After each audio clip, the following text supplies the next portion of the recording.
Little bit about the venue which we are in. It's the old Soviet chocolate factory. And as an expat here in Moscow, I've lived here for 6 years, and this didn't even exist as a cultural complex 6 years ago. It was, in fact, the Russian version of Charlie and the Chocolate Factory. And it's a wonderful example of the turnaround of the Russian capital. And there are various centres in Moscow that are evolving and changing and being renovated, and it's a wonderful place to live, to actually witness this whole new capital. You may have seen on the boat trip last night the very fascinating monument which is here. It's actually quite interesting information. It was actually meant to be a present for New York. It was actually meant to be a gigantic boat of Christopher Columbus.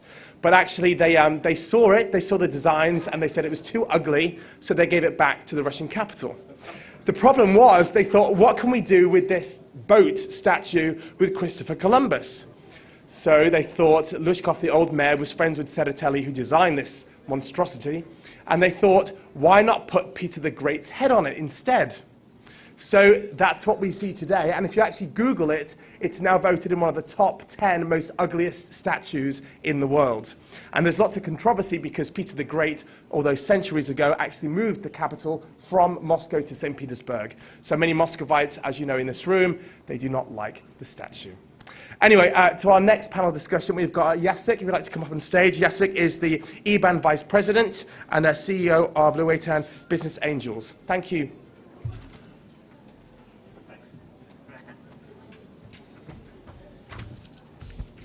A very good morning, ladies and gentlemen. I have a great honor and privilege to moderate this very interactive session, I hope. We will be today calculating a lot, and I would like to really warm you a bit. So before I will start, I have very important questions, because we will need a calculator and the laptops. The question is, who does not have a calculator today? Please raise your hand.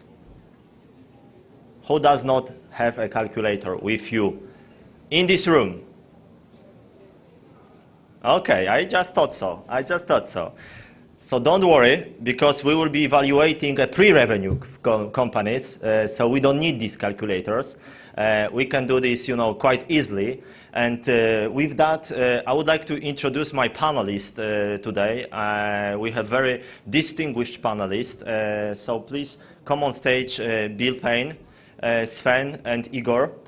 I would like to introduce you, and before that I would like to share with you some technical issue regarding the sessions. We will have a 1 hour, and I would like to start with some fundamentals issue, and then we will go to more strategic, more macro level regarding valuation topics. We will cover trends, some best practice. The beauty of this session is that we organize this with quite a nice geographical coverage. We have Bill from US, we have a European perspective, so we will see the both sides regarding valuations. And the good news also, I hope, it is that it will be a good news for the local investors. I'm from Poland also. I'm running the largest angel group in Poland, and still we have this privilege to have much lower valuations. We don't have such a competitive market,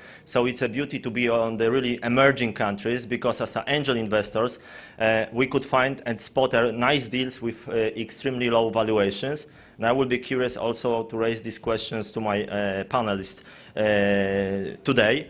So and also, like a motto for this session, I would like you to know that, of course, valuation is an art. It's not a science. So that's why, as I begin, we don't need any calculators today, and we will not be, calculating, exercising. It will be, I hope, nice discussions with a really nice best practice from my panelists. And with that, I would like to start with my panelists, and I would be grateful if you can introduce yourself, and just with coverage of the first questions, how do you value companies whenever you would like to invest? And maybe I would start, Bill, from yourself. Bill, as you know, is a US Angel of the Year 2009. So Bill, please introduce yourself and please cover the first question. Thank you. I have been an angel investor for more than 30 years, investing in more than 50 companies. And valuation has always been a big challenge. However, in the last few years, work has been done by several angel investors around the world to help us come up with some rational methods for valuing the earliest stage enterprises, let's say pre-revenue companies. And now I think there are probably 5 to 10 methods that are commonly used by early stage investors to establish a valuation for their enterprises. I think the most important thing that I could transmit to you today is that no single method works. No single method is infallible, and I would encourage entrepreneurs and investors alike to use multiple methodologies for valuing the enterprises, especially at the very earliest seed stage, earliest revenues. And so using several methods and using a rational thought process to decide which of those methods or an average of those methods would be best in your case has become a best practice and one which I would encourage. And with that, I'll pass it back to our moderator. Yeah, so we'll cover the basic methods, but I would like to make a round. So Sven, can you also present yourself and then cover the question? Yeah, my name is Sven Lingjerde. I'm a managing partner with a venture capital fund, Endeavor Vision, based in Switzerland. I've been active in the venture capital for 25 years and done investment in 12 countries. So I've been doing valuation in 12 countries. And it's more or less, I would say, across the country you have some difference, and I may cover why you have some of the differences. I think, first of all, it's very important to know when you are looking at the valuation of pre-revenue companies, in which industry they are. Because in certain industry, like in biotech, you are pre-revenue for many, many years, right? While when you are in the internet, you are supposed to be pre-revenue for a very short amount of time. So I think the first thing I would suggest is to look at which industry belongs the company. And then there are some benchmark for the valuation of some of the companies in different industries. So, and also what is very important is the level of IP protection, that means intellectual property protection, that also kind of influence the value of a pre-revenue company.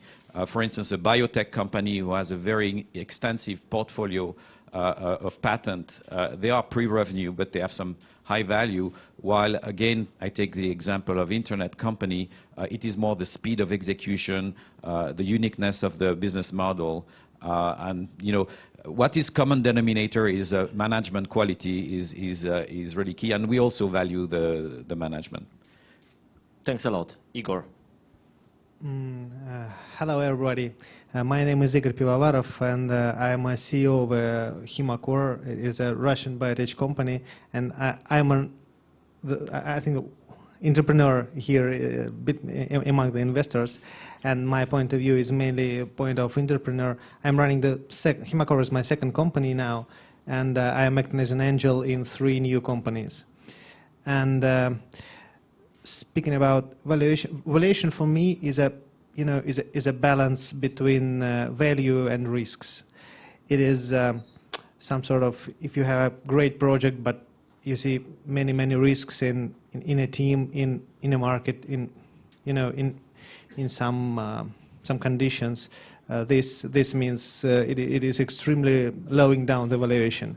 And also, if you have no risks, I believe risks exists always. Some risks are existing, but the difficult question for pre-revenue companies in Russia especially is that Russian estimation of valuation is extremely low, and if you have, say, an IT startup in Silicon Valley, it usually can be evaluated like $5 million, and if the startup is in Boston, it is, say, $2 million.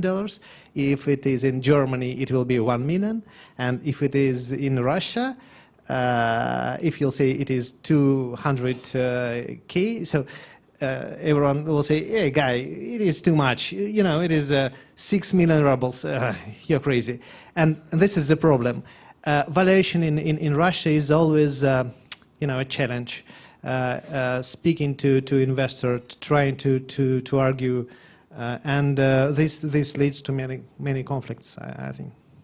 It's a challenge. That's why I said that it's an art, it's not a science, because it's You are not. It's a quite right. negotiating issue. That's right. Negotiation issue, not only the pricing. Yeah, but we're covering the different models of the negotiations. But I would like to make some grounds for common understanding. So if I can ask for the presentation, because I would like to cover 3 basic maybe methods for valuing pre-revenue companies.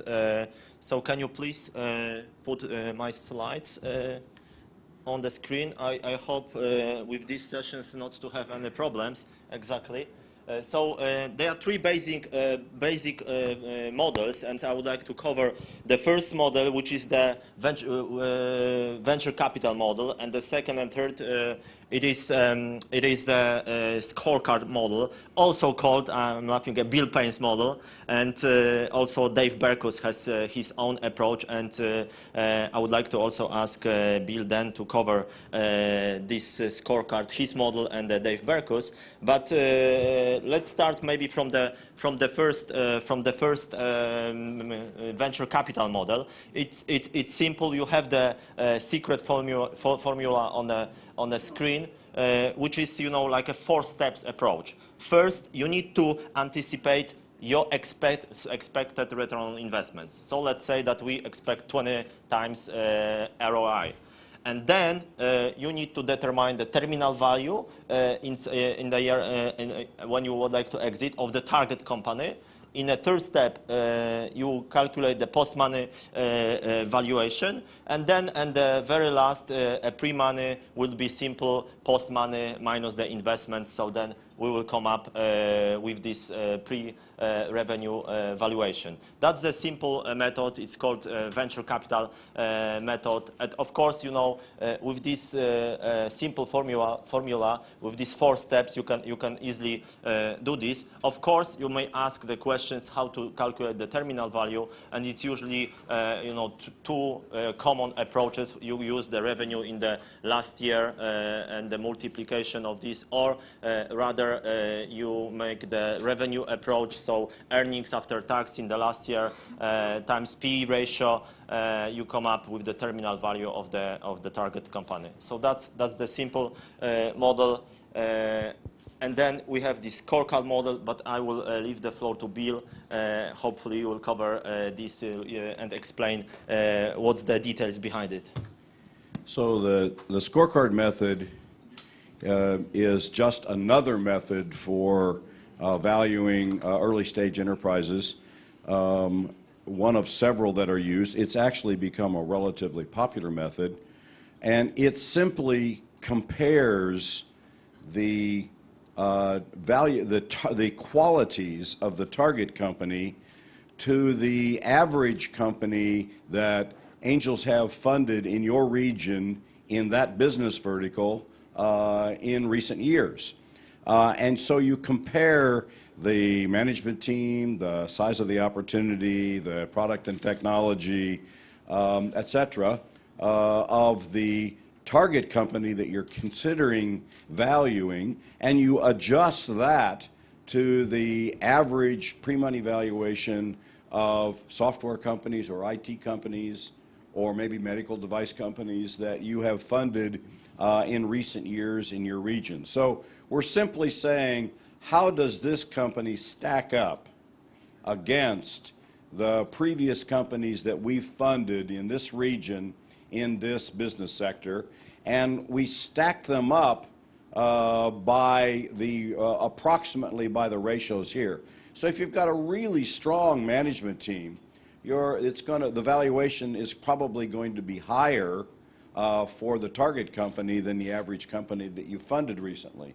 If the scalability of the opportunity is larger, then you're probably going to fund it at a little higher valuation. So that's just some of just a sort of a overview of utilizing the scorecard method for valuing very early stage enterprises. Yeah. And Do you want me to cover the Berkus method as well? yeah, cover, please. So Dave Berkus method, Dave is one of the founding members of the Tech Coast Angels, and Dave's method is one where you give a category of money, let's say up to $500,000 in Southern California, where the Tech Coast Angels are located, for the various categories that are outlined here.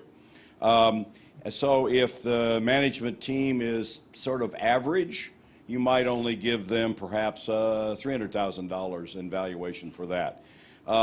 If they've got a working prototype that they've got some great customer feedback on, you might give them as much as $500,000 for that.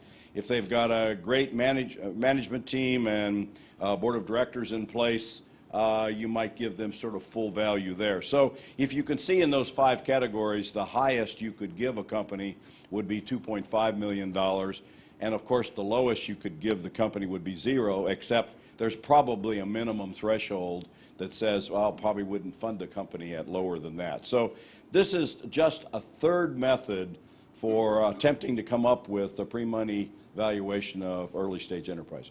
The most exactly, but there are some new methods also, but we will not cover. They are the most useful and the commonly used by many angel investors. But with that, we presented only 3 methods. Yeah, but the question is whether we can use one standardized methodology to value early stage companies. And with this, I would like to maybe ask Sven from your perspective, because you have these 2 approaches from the VC side and also from the angel side. So can you please cover your approach, where you see the difference in terms of the approach? Well, I think for pre-revenue companies, and again, you need to separate the industry, it's relatively simple. And I think whether you use one or another of the method, you must arrive at the right ball game, if you want. And the more you develop the company and you go through several stages, several rounds of financing, then it becomes more complicated because you have other people who are entering as investors and different rights. And I would like to say that there is one thing is about just the valuation, which is a number, but there is another thing which is all the other stuff that is not basically typically in the number. It is the rights that you have attached to the share you are buying. So I think it is becoming more and more complex as you progress. But in the beginning, the rule of thumb is in the 2 million range, it is approximately that. Now, we just heard about Russia. It's different, but it's different because the exit is also different. The exit expectation. So you have a correlation between the place where you invest and also the exit potential market. If you are based in the U.S., there are several companies who are making billion in exit valuation. If you are in Europe, the number of billion-dollar exit are much less, right? But you still make a good money because you invest at a lower amount of money. So in average, the VC or the angel will probably make the same kind of amount, but you have to calculate basically the investment where you invest, but also the possibility to exit at which valuation. Igor, I would like to ask you from your practical experience as a CEO of Hemacor, what was the most challenging in this topic for you? I will say great models. I like this very much. But as Sven mentioned, if I'm in biotech, and this do not works for biotech. I will say it is great for IT, for companies which grows fast. But in biotech, it is hard to implement such a kind of model because I prefer DCF, discounted cash flow. It is harder. It is I will say it is also non-objective in some cases, but it is more honest and it is more practical for future use. And if you use some discounted cash flow with a high discount rate, for me it is the best thing. But yeah, it means that all these things must be fixed. The company needs to have a prototype and some good management and so on. Yeah, maybe I should say something about DCF. If you have a new disruptive technology company, when the internet started, how do you calculate the DCF? Because there is no market, you don't know, right? So Netscape, how would you value Netscape when they did the first round of financing? It's very difficult. So I think in biotech you can do a DCF because it's very binary. Either it works or it doesn't work. In IT, you don't know if the dog eat the dog food, right? So before you know that, you need to price it at a certain point. That's right. Yeah, absolutely. Exactly. So, but we just, I fully agree. Then you make a DCF on a vision, which is really a challenge. But we're talking a lot. You mentioned, cover this, Igor, also these challenges between the countries, even globally, US versus Europe, and these huge discrepancies in terms of the valuation and the size. We commonly say in Europe that in the US, like in Silicon Valley, they tend to overpay for the deals. Lots of money, and that's why that there are a big challenge for us in terms of the approach. And with that, I would like to start with asking you about some trends in evaluation. And I would be grateful to ask Bill, because in US you made a research on angel trends in valuations. So would you please cover shortly the feedbacks and the summary of this survey, and then we make discussions on top of that? So in the spring of 2010, so that's less than 2 years ago, I was asked to revise a workshop on valuation. So I said to myself that I really needed to have some data. Well, I looked around in the world for the data on the pre-money valuation of pre-revenue companies, and I found exactly zero. So I decided maybe I better take a survey. So I contacted 15 angel groups in the US and Canada, and I asked them for their pre-revenue pricing for deals that they were investing in recently and the trends in their region. And I was very pleased to say that I got 90% response rate. So gosh, what a world. So the following chart is the data that I collected. And since I refuse to touch that button that nobody's been successful with, we'll let our moderator, who's got this all figured out, take care of that. You'll notice that there's data from 13 angel groups in the US and Canada, and the valuation varies from 1.25 million to 2.70 million, and in the middle is about 1.5 million. And I thought actually some of these valuations were pretty low. But the trend was that some areas were competitive, looked like the market was pretty soft. Everybody said valuation was going down. And there was a lot of interest in this survey by my fellow angel leaders in the US, so no good deed goes unpunished. I decided to do it again in 2011. So I contacted 46 groups this time. And I got more than a 90% result. And 7 groups said they didn't have enough data, and 35 groups provided me with data that's in the next chart. And I don't expect anybody to be able to read that chart, but I just wanted you to understand that I had the data. And the interesting thing here is that sort of the midpoint, or the mean, and the median are very close to the same, and they're $2 million, and that's about a 1/3 higher than the data was in 2010, meaning that the market really was pretty soft in 2009 and 2010. 2/3 of the groups reported that their valuations were between 1.5 and 2 million, and the perception that was funny, I asked them, did they think valuations were up or down or the same, and they gave me about 1/3 each, but they're wrong. Valuations were up for almost every group that reported. Apparently they didn't look at what they sent me the previous year, because the data really indicated that valuations were up. Next slide. And as has been said by my fellow panelists, valuation varies by business sector, and I realize we haven't taken that into account yet. I'm actually going to try to do that in the coming year. And some regions are pretty competitive. For example, Silicon Valley, Boston, New York City, and Seattle reported much higher valuations, and all groups in those areas, and about 10 of the groups were from those, 10 of the 36 reporting were from those 4 areas, and all of them were in the upper half of the data. So valuation varies by the competitive nature of the environment that the company is attempting to start in. So the conclusion that I can make is it's really great not to be an investor in Silicon Valley because prices are lower. Exactly.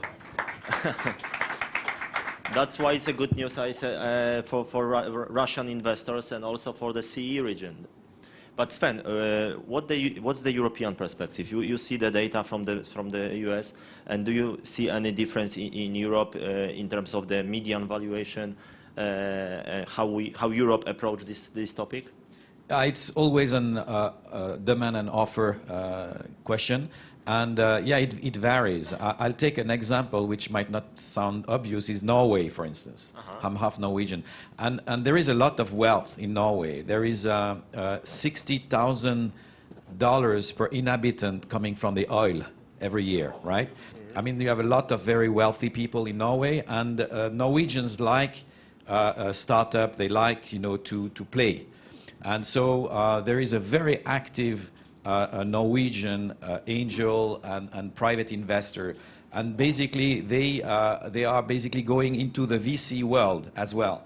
So when we VC come to Norway to look at company, there are not that many company first, but when you have an interesting company, you have all these wealthy people that have already preempted, and they pay whatever valuation because they just want to be associated with this company as a success. So they totally distort the market. So this is very specific to Norway, but when the market goes down in Norway, it's terrible because you don't have the support from the ecosystem, and these guys basically from one day to the other, they disappear because they don't depend on that industry. So it could be also very dangerous when the market goes down. You have other regions that are emerging, like Berlin for internet. Berlin is a buoyant place. Even companies from Scandinavia are going to Berlin to start a company. And there you see suddenly the valuation going up very fast.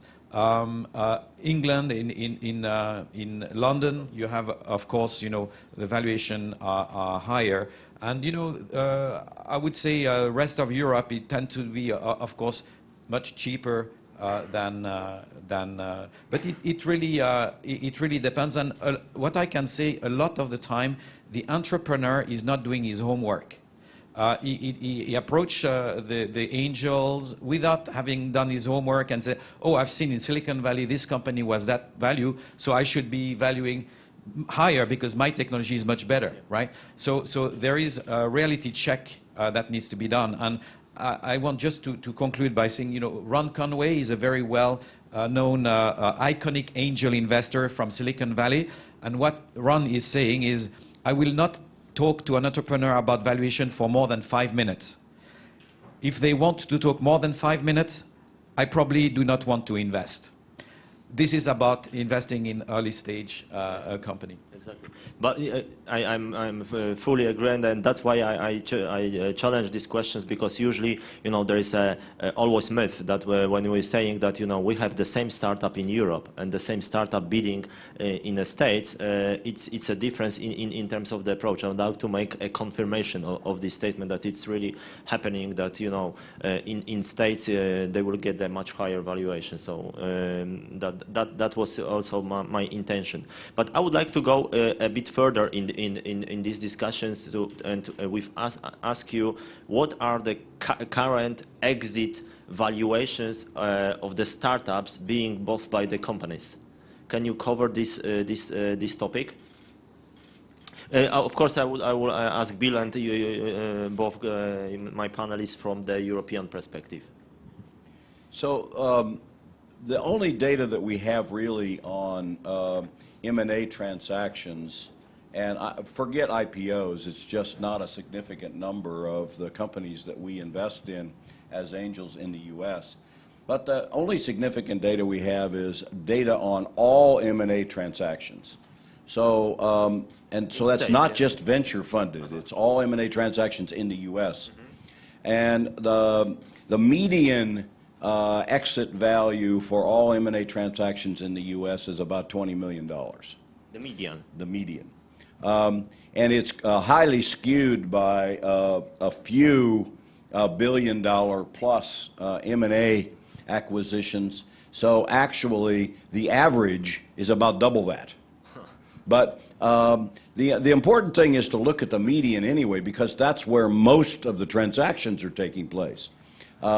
So most of the time, I would say we angels are looking at a deal with the thought that maybe we can exit this company at somewhere around the median.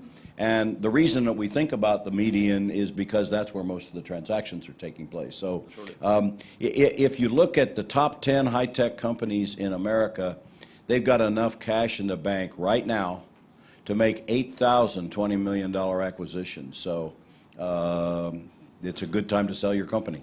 Yeah. Igor, you have any estimations for this region?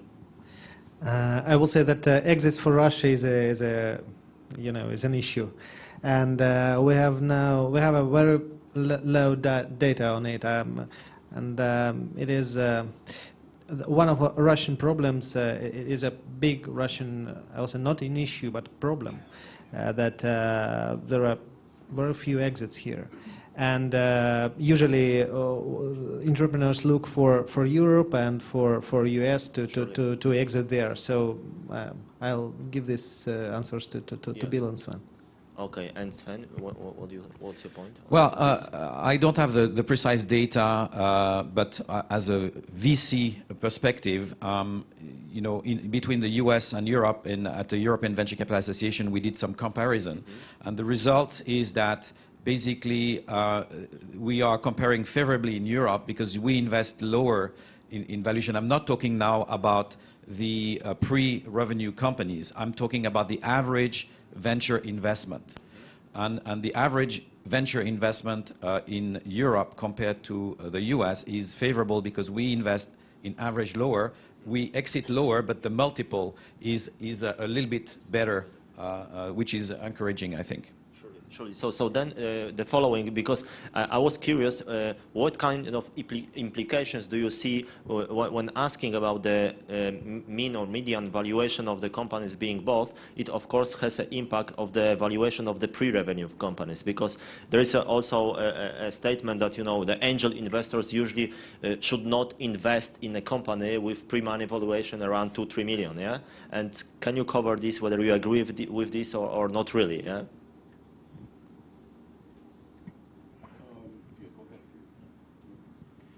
Well, I think the quote from Ron Conway is an interesting one, in that he has his mind made up already what startup are worth because he's funding almost 100 per year. Sure. So he doesn't want to have a very long discussion on the point. I'm investing in 2 per year, so I'm probably going to have a lot longer discussion. And in fact, I'm not betting on nearly as much on the next Facebook as Ron Conway is, so I'm probably going to negotiate harder than he is towards an even lower valuation. If you're thinking about it, if we sell a company for $20 million and the post-money valuation that we invested $500,000 in was $2 million, that's a 10x. So that's sort of the minimum of what we might be looking for in scalable ventures. Okay. And I'm sort of talking about angel-only kind of deals, not deals that are going to eventually raise $5 or $10 million in venture capital. Okay. Yeah, maybe it's important to just mention that in average, angel deal, it's out of 10, you have 2 that makes basically difference. So it is important to mention that you need to have a few home runs, companies making more than 10x to compensate for all the other ones. So of course, an entrepreneur may say it's not fair that, I have to pay for the other guys. But basically, this is the nature of the business. And that's why basically the valuation are where they are, right? It's you need to have a certain return. And if you are making just one investment in your life, well, that's another story, but I'm talking about professional investors, professional angel investor investing and spreading the risk across many companies. Yeah.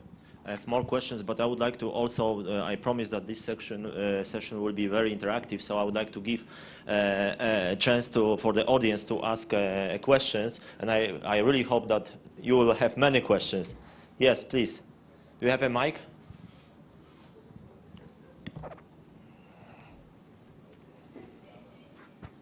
Yes. Hello, my name is Riku Asikainen. I'm from Finland. The average lifespan of the angel investment is about 9 years. I have read that in a study. What should be done about that? That's a long time to me. Well, I think the average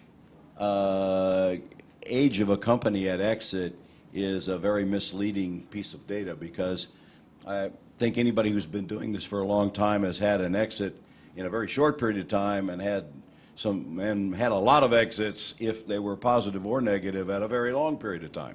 So, but I agree with you. Exits are taking longer and longer, and one of the strategies that angels have developed is the strategy of early exits, where we think of the exit going in during due diligence and try to position the company for sale as soon as the business model has been demonstrated, rather than waiting until the company has built up revenues of $10 or $20 million. And that actually is working in some cases. I think we're getting more reports of early exits because investors, especially angels, are focusing on the exit from the very beginning and making sure that the board of directors of the company stays focused on harvesting the investment throughout. So that requires pretty careful alignment between the entrepreneur and the management team and the earliest stage investors and subsequent investors, and it really needs to be driven by the board of directors. And if that happens, then you can maybe look for exits that are expect them to be somewhat shorter than 9 years, I hope. Perfect. Frank. So I have my own valuation formula. It didn't make the cut today. I don't know why. I call mine what the market will bear. Right? That's a really nice approach. I like that, what the market will bear. I also call it, somebody else called it comparables, right? So if one deal goes at a certain valuation, sure, that's what I'm in for too. Now, many entrepreneurs, as they approach their valuations to angels first time, let's say it's IT, right? Their expectations are out of alignment. So we're not all Ron Conways. We're going to maybe find a lot to like about the deal, and we know the entrepreneur needs to be educated. What's the best way to do that? I'm thinking of you, Bill. I mean, you can't just give them a poke in the eyes and say that's too high because they'll go away mad. But then you don't want to let them in and pitch to all your angel investors with a number that's crazy. So where's the best point in the process to educate them, straighten them out, Bill? What do you think? That's a great question. Yeah. So I think we find that entrepreneurs are undereducated in a whole spectrum of issues. For example, a term sheet. Their concept of term sheet might be wildly different than ours. Whether we're interested in a debt investment or an equity investment, and at what valuation. So I think entrepreneur environments such as Digital October and other entrepreneurship centers, innovation centers, accelerators, and incubators are great places for entrepreneurs to start to get a much better feeling for what kind of deal they might be able to do. We run into entrepreneurs all the time who haven't done that, and I think we just need to be patient and send them back to school, without using those words, and which would be probably insulting, but sending them off to speak with what they might consider to be objective advisors, because we're not viewed as objective. We're just viewed as greedy bastards. Yeah. Referring to the questions, what we're doing, and it's really helping a lot. We're just sending them also for the general training, and then presenting a couple of hours how investors approach to the valuation, what are the methods they calculate, they see how to approach the terminal value. And this one, whenever they finish the course, I think it's much easier, because then we have a common understanding in terms of the approach. But also I would like to give voice to Igor, because we have the really practical experience also in this room. And thank you. And I will say this: in Russia, it is a big issue, and our education of our entrepreneurs is extremely low. And I know as an entrepreneur and contacting with many guys, and I personally try to share my experience with the guys, but I'd like to speak about some other side also. In the case when some uneducated entrepreneur comes to an angel and asks for money, it is always can appear such a situation when angel can use this situation to make some more profitable deal. And I saw many such situations in Russia, and I will say this always leads to conflicts. And my point is that angel is an angel. It is a beautiful word. He have to educate and to keep the entrepreneur carefully, because he will make some money. And I personally participated in 2 restructurings of projects which were structured from the first point not good. Angel took too much. And the first one was restructured, and it is now successful. And second one was not restructured. There was something like 55% of share of angel in this project, and this project is frozen for 2 or 2.5 years from now, and it is awful. And so I will say that education is a great thing, but all sides needs to be careful, because I believe only in win-win situation. And if you educate your entrepreneur and try to explain him some stuff, and if you make some win-win situation, it will be great. I believe this. Sven, you would like to comment, yeah? Yeah, I just want to comment on this point. It's very important that the entrepreneur is basically choosing the right angel for him, and there is the valuation is important, but I would put probably higher than the valuation is what are the investor able to bring to the table. The angel investment is just a first step in the life of a company, and it's a very, very long road. We were mentioning 9 years. I have an average of 7.5 years. It's a long road. There are many financing, and having angel that can bring you to the next step, that has a network that can bring you to VCs, that can translate basically the world of VCs into the entrepreneurs, so he understands basically and is guided by someone, coached by the angel.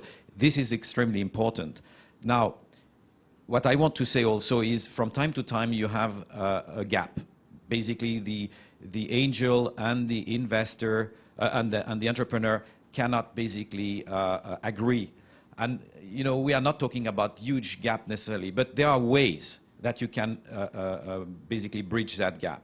And whether I don't like this method, I prefer to have a straight price and just focus on execution and on growing the company. I just want to say that there are some methods that you can, or some techniques that you can bring, like putting the valuation in as a discount of the next round, adding warrants, adding preferred shares, etc. So also, this is not liked typically. It is something that VC typically are bringing to the table. And as an entrepreneur, you need to be prepared, or at least understand that those mechanisms exist, because during the life of an entrepreneur, the entrepreneur will be facing those mechanisms, which are warrant, liquidation preference, discount to next round. Yeah, that's always a challenge, to putting valuation also on the next rounds, and also the common use in the next milestones, and what's happening if the entrepreneurs miss the milestones, and then what kind of impact it has on the valuations and on a deal. Yeah, well. then you can put a color, which means basically a higher and a lower brain. Yeah. Okay. Other questions? Please. Can I ask for assistance with these mics?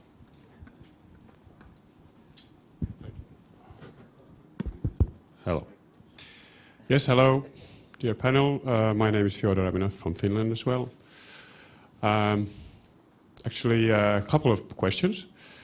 This scorecard model looks very, very nice and so, but since it's really difficult, as we've seen, to get the data, especially for a certain area of business, and especially in a small country. I see it's quite unusable. Maybe somebody would like to comment on that. And the other thing is that Riku already mentioned that the average time for an exit is 9 years. So if we are looking, or we know that the average mergers and acquisitions are about $20 million, maybe 50 million euros, then when we calculate with a 9 years exit period, it only gives us probably less than 40% IRR. And I think it's also a better thing to talk about IRR instead of X times the exit, because it varies so much the time from the investment to the exit. Thanks. So maybe Bill, scorecard. Can you answer the question? I think a best practice that is evolving in the U.S. and has started maybe only 2 or 3 years ago was to begin to develop a database of all deals done. That's not just all deals invested in, but all deals exited. I think most of you have heard of John Houston from the state of Ohio. He had put some interns to work over a period of time in the summer and actually looked at every single company located in the state of Ohio for the last 20 years that has an exit. And he's got a wonderful database to show entrepreneurs that the likelihood that they're going to have a $100 million exit as a company located in the state of Ohio is essentially zero, because it's not happened yet. Exactly. So a realistic approach can best be justified with data. And as I told you, we had no data either until a couple of years ago, and we still have precious little data on exits. So perhaps to best respond to that question, you might look broader at regional data rather than just country data. But the only way we can have a believable response from our side is with data. Exactly. Sven. Yeah, I just wanted to comment on the 9 years because this might be bringing a wrong idea in the head of the people because, yeah, it's an average, right? If I take in my case, on my 25 years investing, it is about momentum, okay? You build great companies and they have a great momentum. And for me, the average holding period of my best investment were not 9 years. It went much lower than 9 years. So I think that's a first comment. The IRR approach, yeah, also. Yeah, I would like to comment on the IRR approach. So the sweet spot for return on investment for angel is 5 to 10x, including basically the dilution factor. And we didn't speak about the dilution factor. Is you invest at the early stage in a company, and then you have other round of financing, and that dilution factor can be between 3 to 5 times the value of. You have a dilution that is quite important, and so the angel is looking for 25 to 75% IRR in 4 to 8 years. And this is equivalent to 30x return on investment. So I think it's very important to understand those notions, and also the notion of dilution. Finally, an entrepreneur should know that he can basically have options in his company. The investor, typically, when he puts the money, fix a price, then the investor typically is not having more shares, right? He gets diluted. The entrepreneur who is, even if you have a problem but you are suddenly having some success, you can re-up. That means you increase the option and you can basically get a higher percentage in your own company and go over dilution. So I think this aspect is quite important to understand, is the re-up. And typically, I would say a rule of thumb is that the management team should have 20% of the company at an exit without taking into consideration the founder's shares necessarily. Okay, thank you very much. Coming to that, maybe also it's worth mentioning for those of you, we have also data, there are US data and also European data made by the ACA and the Kaufman Foundation in States regarding the IRRs, average IRRs for the angel investors, and in the States it's based on over 1,190 something deals, and on average the IRR for the angels is 27.4%. I assume, and then in Europe it was done for the Nesta in UK, and it's similar, it was around 22% IRR. Other questions? We have still time, I hope, yes? Well, let me elaborate on the ROI versus IRR. Surely. Question? If you're a fund manager, typically you want to raise another fund. And the only true measure of return is IRR. If you're investing your own money, IRR is a lot of work. So my experience is that actually most angels don't calculate IRR. They just look at ROI, cash on cash return, regardless of the number of years. And the object of the game as an angel investor, since you're investing your mad money anyway, okay, this is not. You're not basing your retirement funds on your angel investing, you're investing your mad money. So the key issue here is, if I can give you a Las Vegas analogy, the key issue here is playing with house money. What's house money? So you sit down at a gambling table and you put $1,000 down because you're wealthy, like my friend Frank Peters, and you win $3,000 and you take your $1,000 off and put it in your pocket and never take it out again. now you're playing with house money. And that's what most angel investors are trying to do, is to not ever to have to dig in their pockets again for more investment money and continue to play the game with house money. And I think that's why many of us refer to ROI, although we recognize it's not a true measure of return on investment. But since we're investing our own mad money anyway, we just like to play with house money. Thanks a lot. There was a question somewhere here, yeah? Yes, please.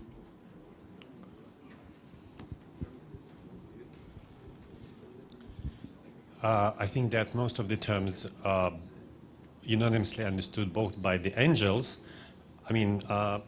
terms of the investment, and the entrepreneur. But the risk rate might be probably differently understood by the angel and entrepreneur. So if you say that 2 companies succeed out of 10, then the default rate is 80%, and the default rate for the entrepreneur, whose company is his brainchild, is close to 0%. So how do you bridge this gap between understanding? So there have been a couple of reports prepared and distributed by Professor Wiltbank at Willamette University, and that's the ones that Jacek just referred to. We call them the Wiltbank studies of the UK and the US. Give an entrepreneur a copy of this report, and what you will discover is that 1 in 10 investments as an angel investor gives you all your upside. The other 9, the best you can expect for, according to both Wiltbank studies, is a return of all the capital that you've invested.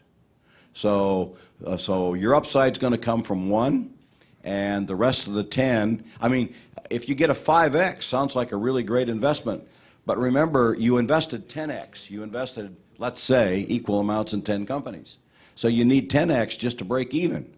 So you get a 5x and a 3x and a 2x and then 6 zeros. Then all of your upside, you got your money back from 3 of them. All your upside's going to come from 1 other investment. And that's the nature of angel investing, and it is well documented in the 2 Wiltbank studies. One comment? Yeah, when I mentioned 2 out of 10, these are the 10x, right? They are the very big success. It doesn't mean, especially for VC, it doesn't mean that all the 8 others are disappearing. On the contrary, there is 2 maybe disappearing, and the rest is basically companies that still are doing a living. Some entrepreneurs are taking that as a basically, how do you call it? Lifestyle companies, and they earn a good, but it's not good for the investor. So it doesn't mean that all the companies disappear. But the entrepreneur who really makes it, it is typically 2 out of 10. Sure. Thank you very much. I don't want Claire to wait for us. We are a couple of minutes late. But thank you very much. Give a warm applause for my panelists. Thanks a lot.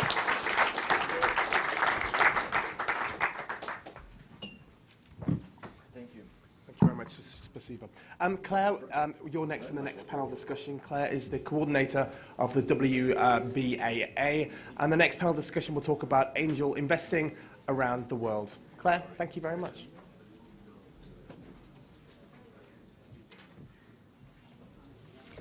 Hello. Good morning, everyone.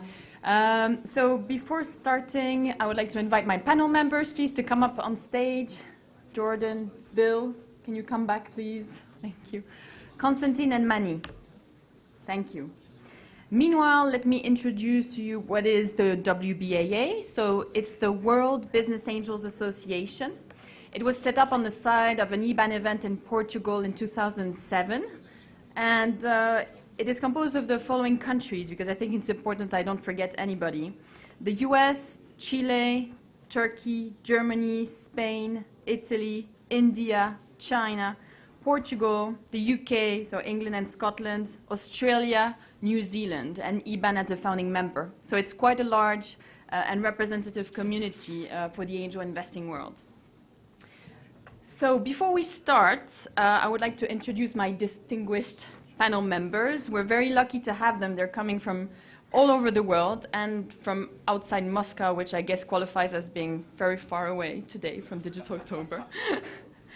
So first, Mani. Mani is the chairperson for the China Business Angels Association. She's a professor at the School of Finance, Renmin University of China. She's the author of several publications in private equity and venture capital, and wrote actually the first venture capital book, which is used as a source of information now to develop new courses at university. She's also director of the Renmin University Venture Capital Research Center and board member of the China Venture Capital Research Institute. Jordan is coming from Australia. He's the co-founder and chairman of the Australian Association of Angel Investors. He has several hats, so being an engineer, entrepreneur, executive, angel investor, and venture capitalist. So a well-rounded experience, and he delivers a lot of trainings on angel investing and business growth strategies all over the world. So thank you, Jordan, for being here. Now, Konstantin, obviously all of you know him. He's Mr. Business Angel in Russia, I think. He's the chairman of the National Business Angel Association. He founded the first Russian business angel network in 2003. He spent some time at the Ministry of Economy, then with founding the biggest science tech park in Moscow. He's been Russian Tech Tour president in 2009. And he just launched this year the first Russia-Europe cross-border angel group online, which is a really interesting experience we might have the opportunity to talk about this morning. Last but not least, Bill Payne, who is joining us on this panel now, representing the Angel Capital Association, which is the Association for North American Angel Groups. He has founded and invested in 50 startup companies. He has assisted in founding 4 angel groups since 2000. He's one of the instructors of the Power of Angel Investing seminars in the US. And he has 120 years of board service for private companies and not-for-profit organizations. So that's an interesting number, Bill. Would you like to explain that? I'm older than I look. Oh, thank you. Okay. So what we're going to do very briefly, because we have a short session, we're going to first have some background to each angel market to really understand, have an overview of what's going on in different countries. And then I'll ask some questions about the ecosystem, the public policy environment, and some of the trends in each one of those countries. So Jordan, would you like to start by telling us what does the angel market look like in Australia? Sure. Well, first of all, thank you all for having us here in Russia. It's a very interesting experience. The angel investing in Australia started in formal organisation about 7 years ago. We have in the Australian Association of Angel Investors, which is our peak body. It does not get involved in deal flow, and our members are individuals. So our association is positioned as a professional body, not as a trade body. And we have now just on about 600 members in that organisation. Our angels themselves operate in angel groups. Our angel groups, again, they're not networks, they're not service providers. They are specifically groups of individual angels who've come together and do the work of running their groups, finding their deal flow, evaluating their deals, investing their deals, and running their deals all themselves. We started originally with sort of one angel group that had been around for about a year before we formally got this whole thing going. We now have 14 angel groups around the country. And of those, there's at least half are very active, investing in several deals a year. In Australia, we'd consider an angel group that's investing in at least 3 or 4 deals a year to be doing a reasonably good job. We are, after all, quite a small market. Okay. All right, well, I'll just sort of cover some of the other points that Claire raised. The question was, one of the questions was where we are in our development stage. We are still very much in the developing market stage. The angels operate in Australia with absolutely no support from anybody. We have no government support, we have no corporate support. What we do entirely on our own. And there's no EU up above, there's nothing else going on. So it's a very different sort of environment to the ones that most of you are familiar with. And because we operate as a professional association, we focus very much on being a forum for communication and education and exchange of ideas. And of course, we share those ideas with our government. The OECD study that's been mentioned several times was in fact funded by the Australian government. after they got sick and tired of me hounding them to do something, and they kept saying they didn't have any data, even though we got the data from Bill and from New Zealand and from Scotland, from Nelson and from other people. They wanted other data, so they went for the OECD. And finally, just one of the initiatives that's perhaps a counterpoint to what we heard from Eban this morning. A couple of years ago, we established a special category in our association called Fellow to recognise specific individual angels who have satisfied criteria of experience. The idea being that we wanted to be able to say to the world at large that angels are professionals and there's a way to judge them.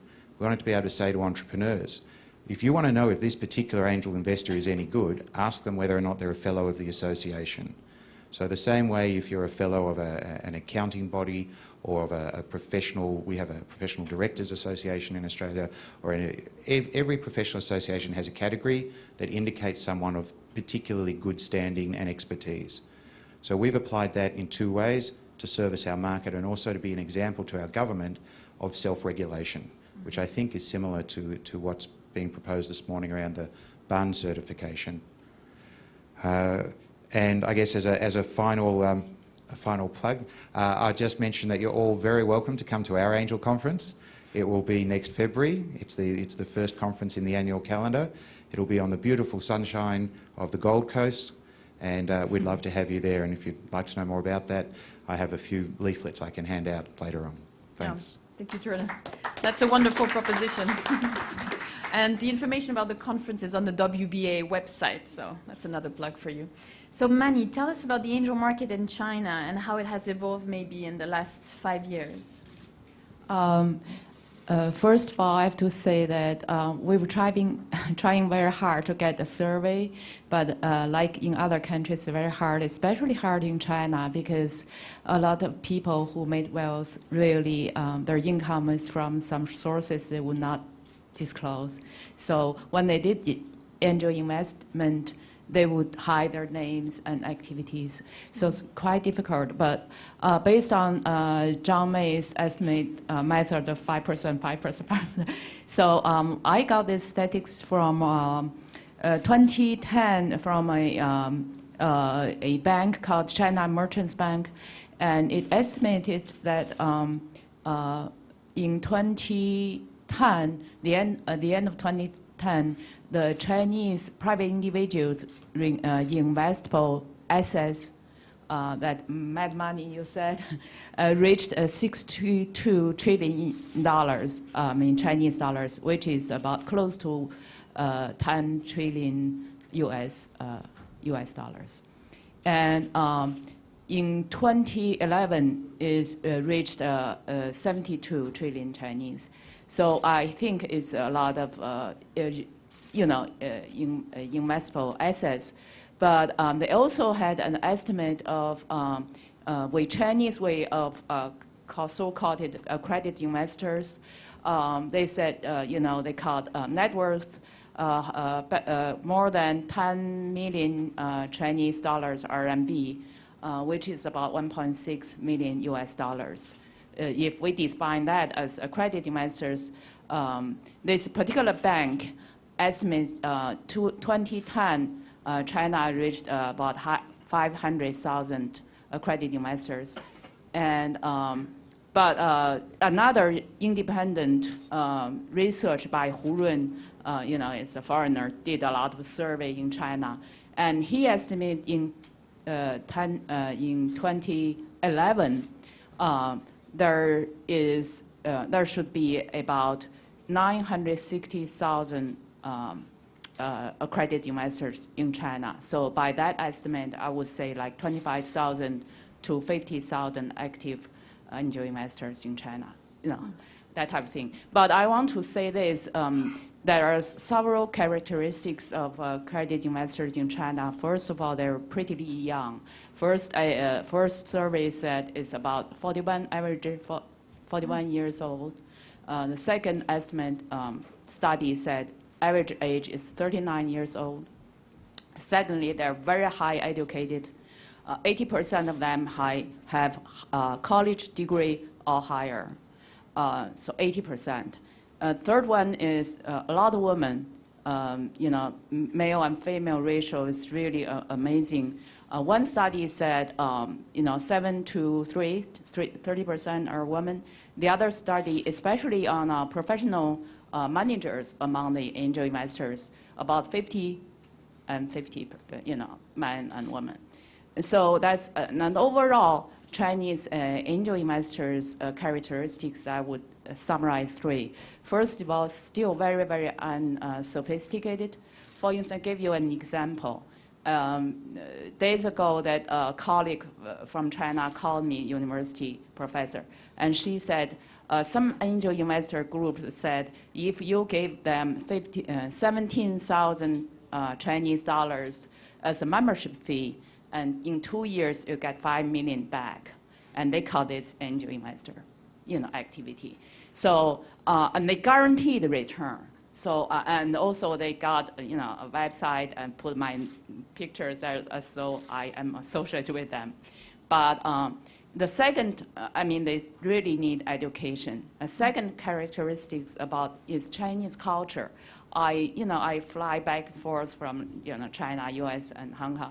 So I can see the difference between this culture attitude towards angel investing. Chinese are very, very, I would say, entrepreneurial, so that's a positive side. But the negative side is that they really adore big. They don't really appreciate small. For instance, I said Bill Payne, and my book mentioned him, and immediately the Chinese reader came over and said, is he big? How much assets does he have? What is the big amount of most successful assets he has been ever invested? That type of attitude. And also, we had a very famous, angel investors, we call, super angels. He, 2010, his estimate exit from angel investing is 1.5 billion US dollars 1 year. So, this type of story is on and on and on. I was trying to preach this idea of ordinary angel investing. Big may not be necessarily good. Small may be, should be appreciated, but this is, and Chinese government policy also, they set up a so-called guidance fund where they try to attract private investors. Year 2011, this is 20 fund, each one is big.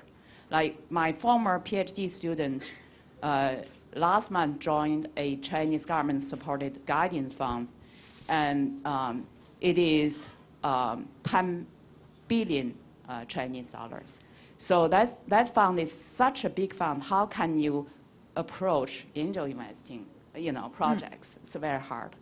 And also, the idea of what the definition of angel investing, also approaching big in Chinese. A friend of mine came over and said, I invest $10 million in a project later stage, and he insists on that his investment is called angel investment. And I said, that's really not my definition or anywhere in the world definition, but he said, any investment by your individual private fund and private equity fund, it should be angel investment because you're not from a fund or from an organization. Before we'll have to move on to the US, yes. Can you also tell us maybe as a last point, how many angel groups you estimate there are now in China? Okay, there is an estimate. That's also related to my last part, is Chinese angel market is really two parallel track, I would say. One is from groups of returnees from overseas or direct foreigners, groups like Shanghai Angels. They speak very good English and they're very professional. They're closely related to international community.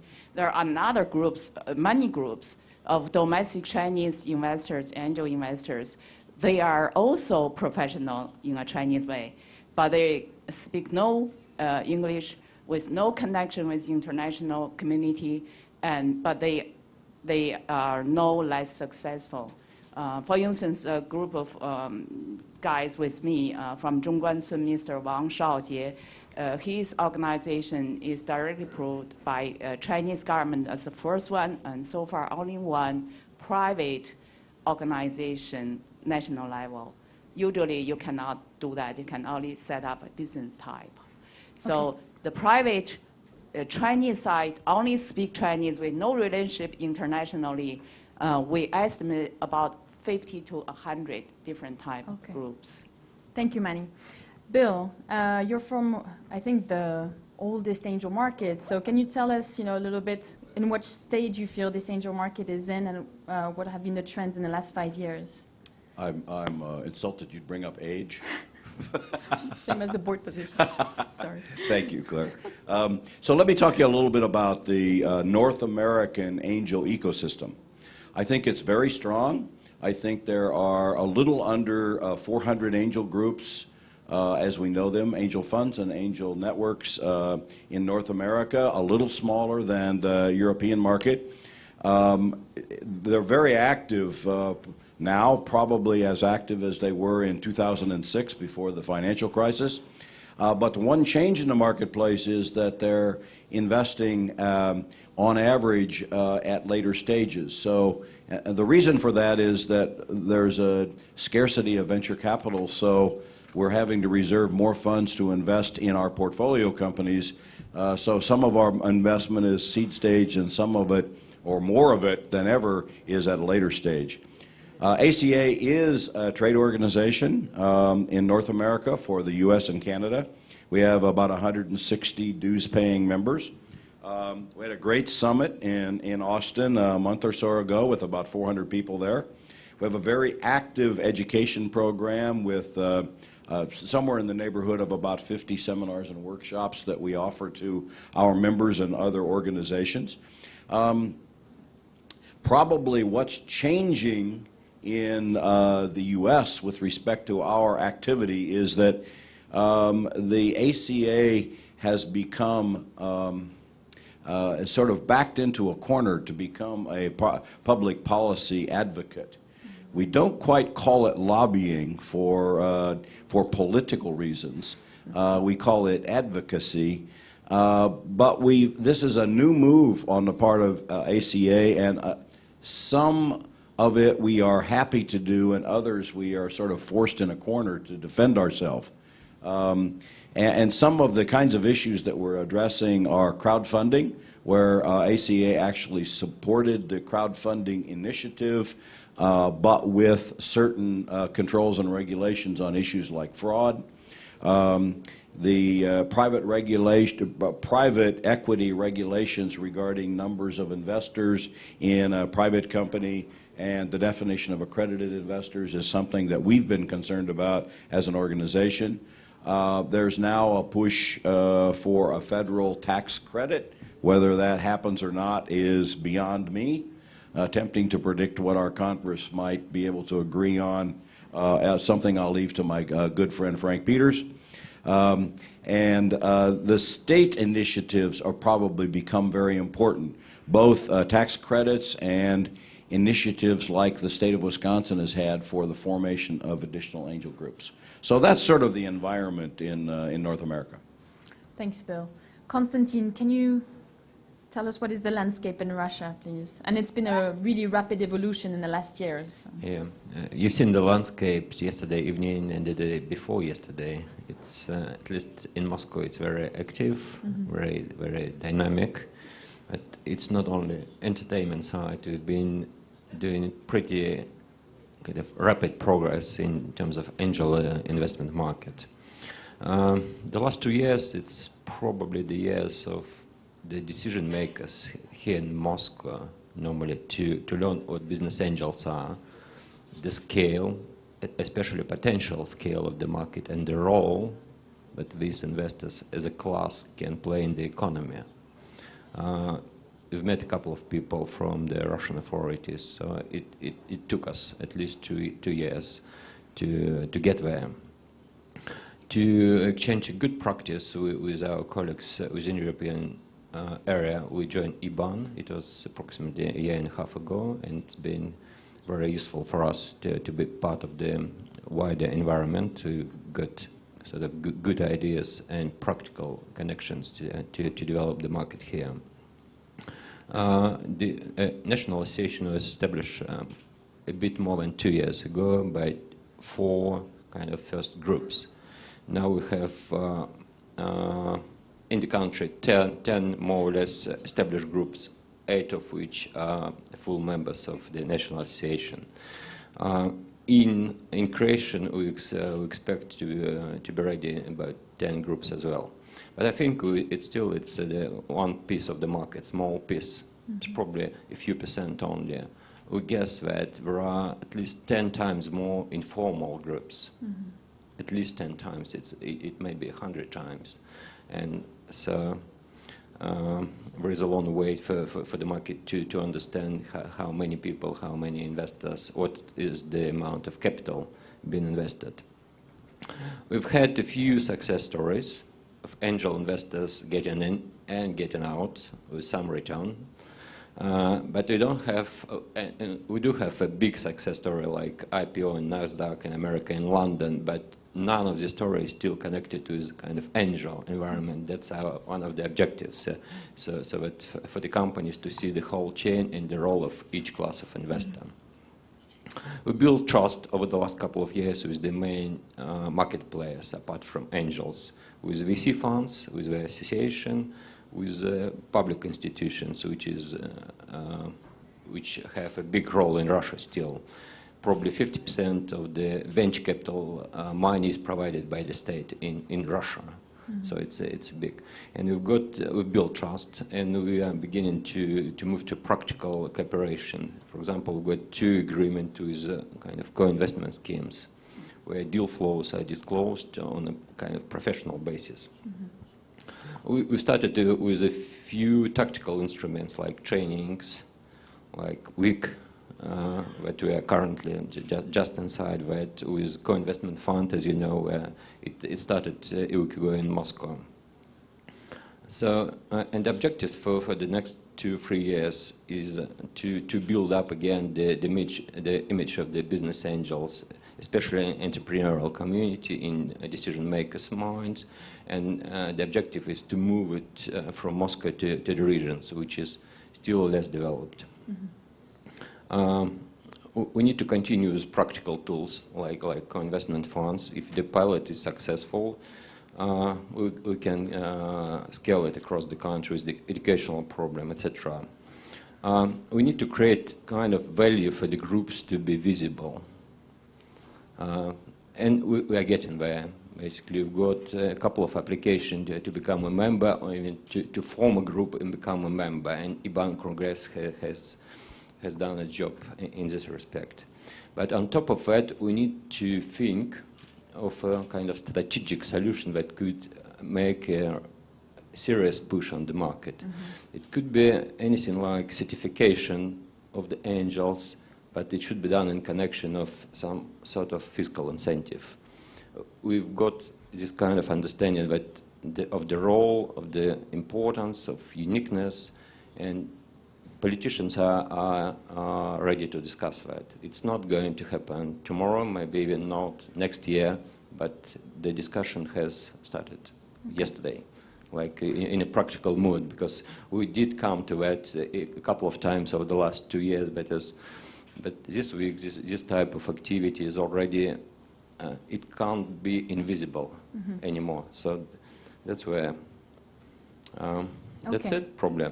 Thank you, Konstantin. So, Jordan, you mentioned that the OECD report was something very important that you pushed as Australia. So, what is in the works for you at the moment? How are you connecting with policymakers? You know, do you have an important lobbying activity? And then, Manny, I'll ask you also to tell us about what is being done at the public policy level, because we've heard it's extremely important at the moment. So we've been talking to our government since we started. And the short answer we get is, why should we help a bunch of rich guys? So we think it's very short-sighted. We know there are some senior people in the bureaucracy, some policy people who do understand what we're trying to do, but I guess there's a real cultural issue in Australia that the politicians, they don't see there are any votes in what we're trying to do. They don't get it through their head that Helping Angels is all about getting more entrepreneurs funded and hopefully more entrepreneurs being more successful. So we're not getting public support. Should we be getting public support? I think there are fundamentally, governments like to work on market failure. They want to say, well, why should I intervene? Here's a problem, I'll intervene and I'll fix the problem. That's okay. I think the challenge for governments is to recognise that within the early stage ecosystem, particularly around where angels operate, there are pieces of permanent market failure. So I think there are interventions that governments should take that address that on a sustained basis, and there are other elements that drive certain adjustments which can be run for a period and then phased out. Mm-hmm. So right now we're trying to help our politicians understand that structure better, mm-hmm. and help them identify and confront where the short term and the long term is. And to also, the most important thing, there's a review going on in our government right now that I'm informing, and for the first time ever, we're attempting to get the government to do a review which is holistic, which looks at the entire early stage ecosystem, because governments mostly like to do one thing. So, let's have venture capitalists, so we'll take a whole lot of government money for venture capital and we'll throw it at them. And that's easy, and they're a fund and they're institutional, and 10 years later someone else can worry about whether it worked or not. Mm-hmm. Problem is that only helps one piece of it, and it doesn't help that piece very well, and it doesn't address what's going on in the rest of the ecosystem. So right now we're attempting to take that bigger picture view, acknowledge that we're not Silicon Valley, and that we're not in Europe, and we are a long way from any market of any size. So we have to look at it as very much as a collaborative effort across the sectors, and most of our exits are going to be offshore as well.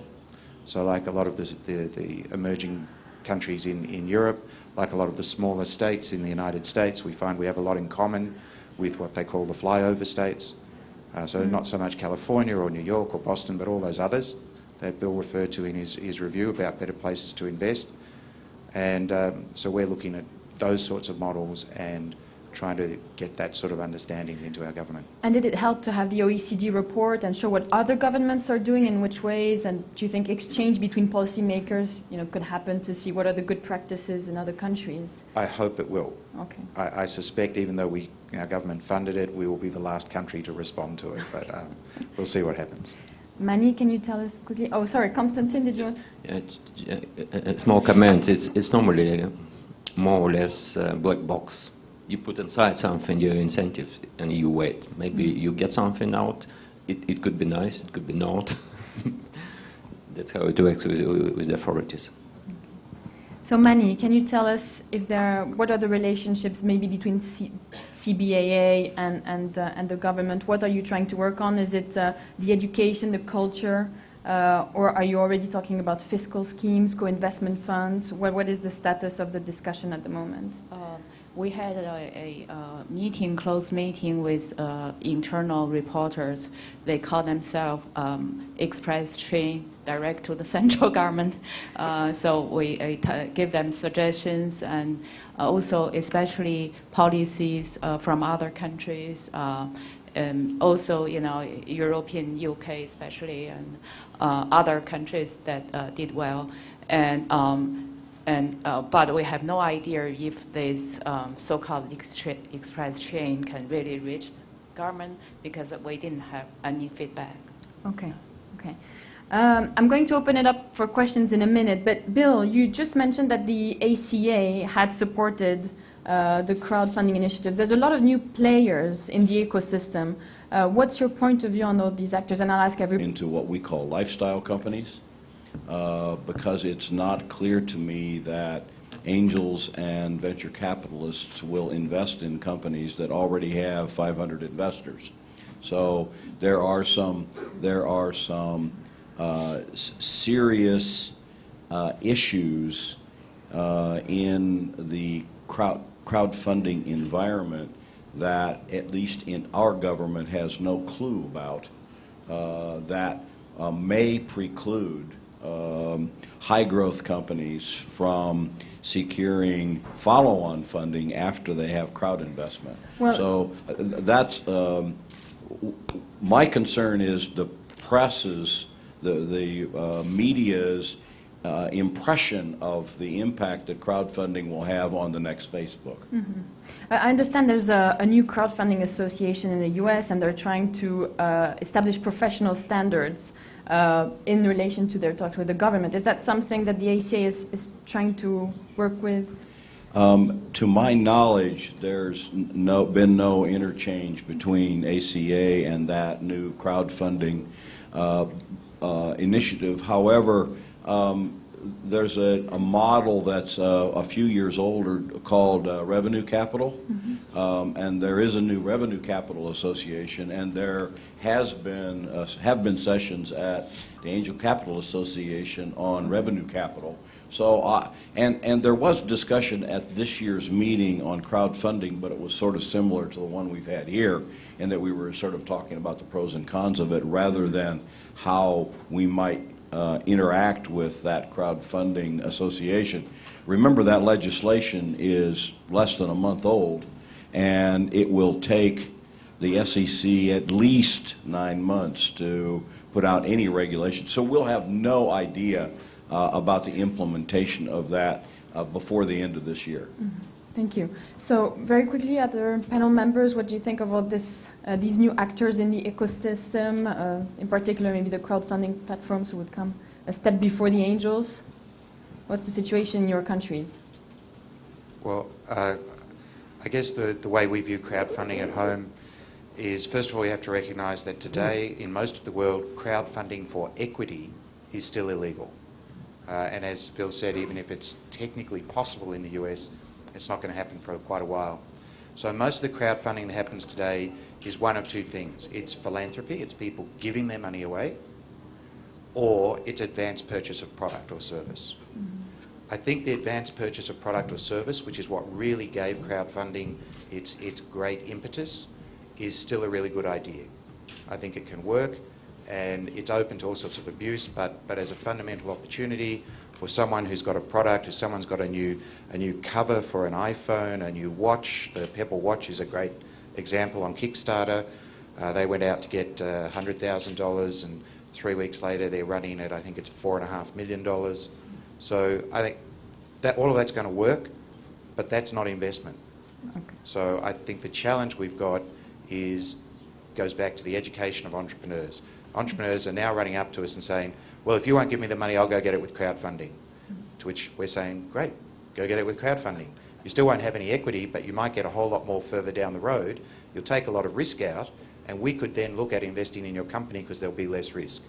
So as long as it's today's crowdfunding, then it may create opportunities for us. But as Bill said, if it goes to equity crowdfunding, it may create barriers for us. Okay. Thank you, Jordan. Manny? Oh, I agree with Bill and a lot of points. And I have to say crowdfunding concept has not reached to the Chinese-speaking community, which is, I would say, 90%, 98% of all the Chinese angel investors. Because I am among one of the earliest writings or preachers about this angel investing idea. And I cut off this crowdfunding idea from my book, because I think it's going to cause a lot of noise, which is not, I mean, also the government would come over and say, this is illegal because a lot of people are not so sophisticated.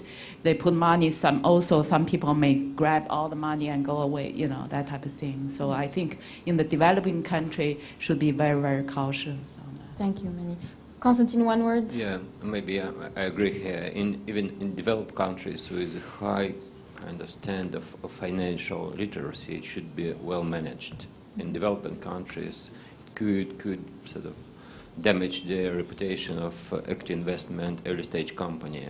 We got an example of a big bank being put to IPO a few years ago, and it was kind of crowdfunding. It was supported by the government. Tens of thousands of people invested small amount, basically. And a few years later, it was like kind of half price, and to escape social kind of movement, before the election they had to buy out, basically. And it didn't learn people, it didn't teach people to be careful, etc. No, I don't think it's a good idea to implement in this type of environment. We need to be careful. Okay, thank you. Let me open up very briefly for 1 or 2 questions from the floor. So you have the opportunity to have speakers from really all over the world today. So can I have 1 or 2 brief questions, please, from the audience? Yes, Luigi. Yes. Maybe the obvious question, but how would you see collaboration among the different constituencies of angels from Australia to China to Russia to the US? Do you see this only in exchanging best practices, or there is something more that can be done? So I think there's 2 levels to that. Thank you, Luigi.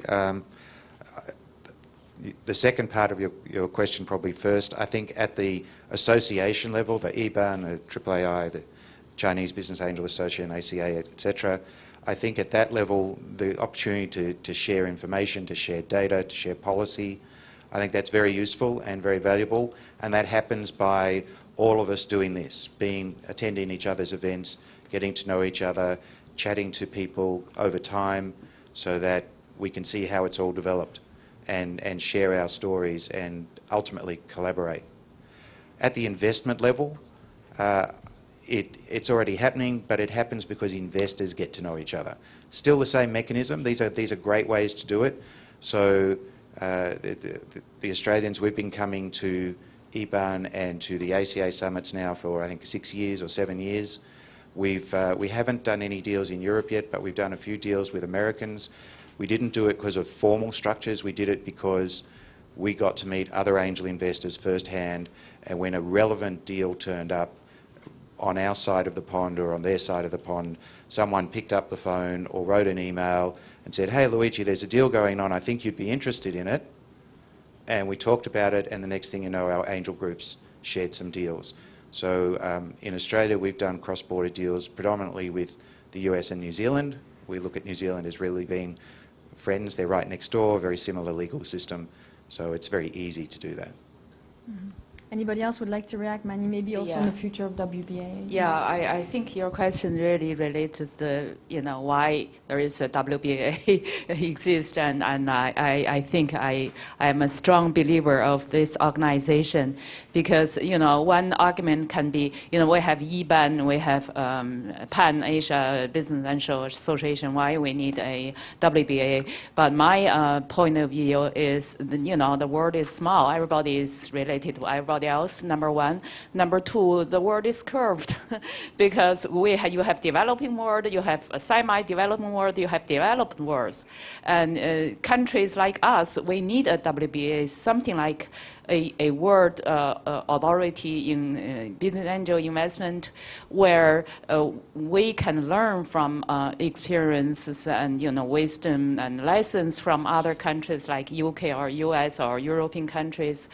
And also, one of the things I would hope WBA can accomplish is to, use this organization somehow to persuade our government to adopt some policy forward, favorable to the business angel investors.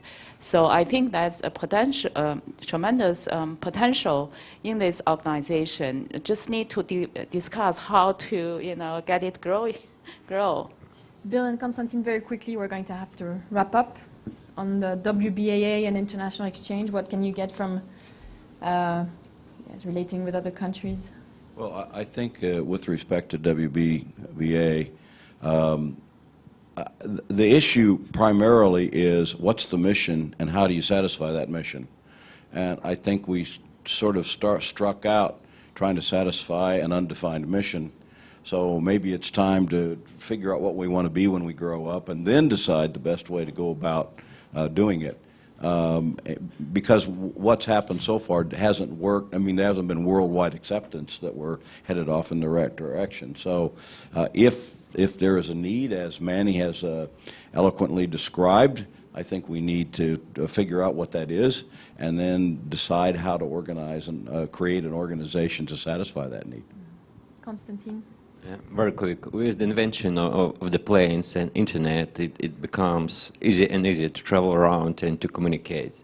So, and over time, there is trust being built between different parties in different countries, and there must be a platform just which is not providing trust on its own, but it helps the people with kind of beginning of trust to develop it in any way possible. Yeah, but I agree with Bill that it needs to be better defined and followed.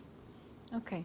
Well, I think we're going to have to wrap up if I summarize what was mentioned just now. So I think we're talking about a rapidly changing ecosystem for early stage investing worldwide. We have countries that are at various stages of development, but I think we've established that exchange of experience is very important, including in relation to policymakers, because whether we like it or not, either we try to influence what's being done for positive results or to avoid collateral damage, because there's a lot of new actors in this space. We've talked about education of angel investors, of entrepreneurs, the importance of data, professionalism, trust, transparency. So hopefully this is something that the business angel networks, the trade associations at national level, and also an organization like the World Business Angels Association can contribute to doing. So what is left for me is to thank very much this outstanding panel and to wish you well for the rest of your journey in Moscow. Thank you very much.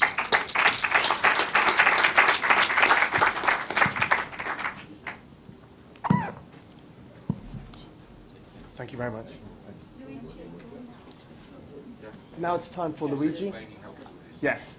You'll probably find out next to you on your seat you'll have one of these interesting looking devices. We will go through how they should be used for the live voting session. Luigi, you're moderating the event. The next... Are you ready? He's not ready. He's finding out how they work.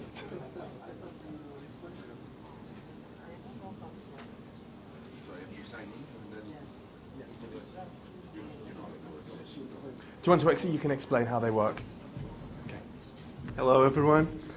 So you all have this remote in your chair or in a nearby chair.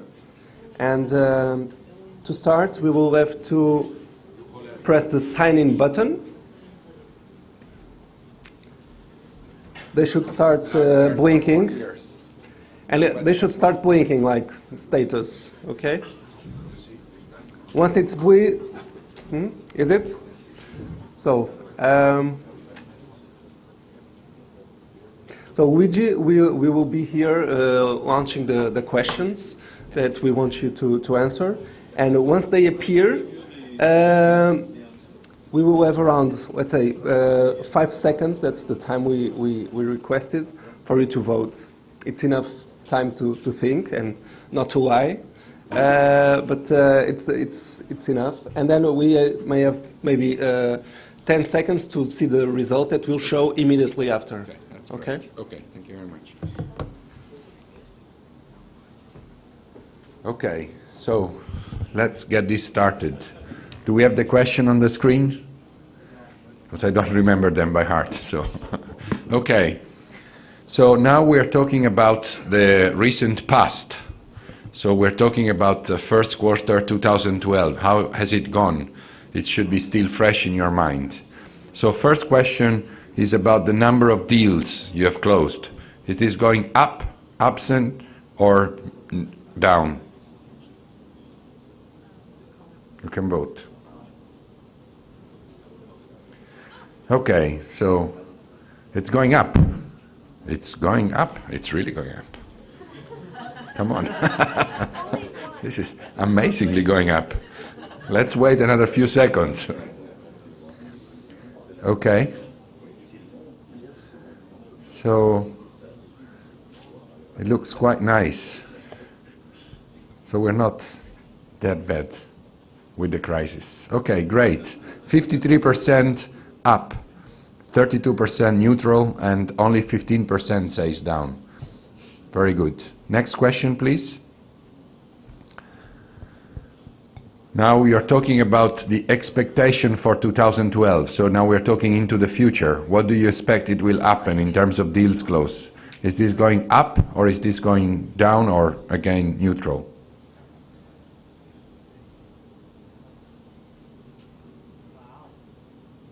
Don't be over-optimistic.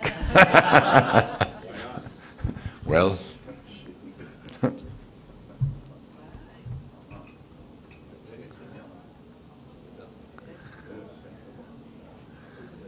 okay.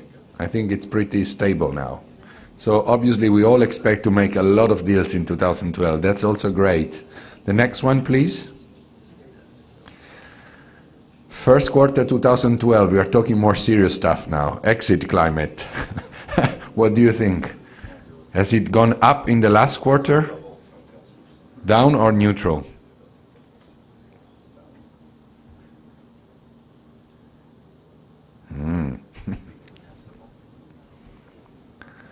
Okay. So, yes, it looks like it's a good time for investing. So, let's say 35% is going down, majority is saying it's neutral, and only 19% is going up. Next one, please. So now, in 2012, looking at the future, in terms of exit, what do you expect? Is this going up or down? Or is it neutral? You can vote.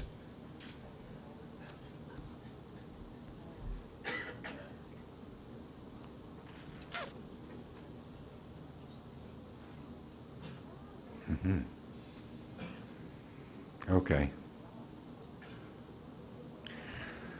So fairly similar to the previous one. Against again, the majority is quite neutral on the exit climate, but 30% saying it's going down and 23% going up. Next question, please.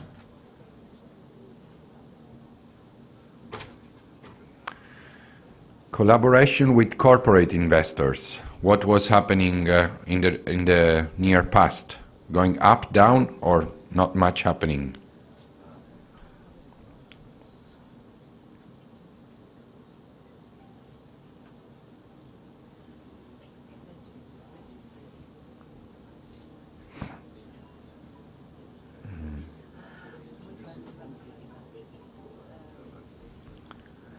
Okay.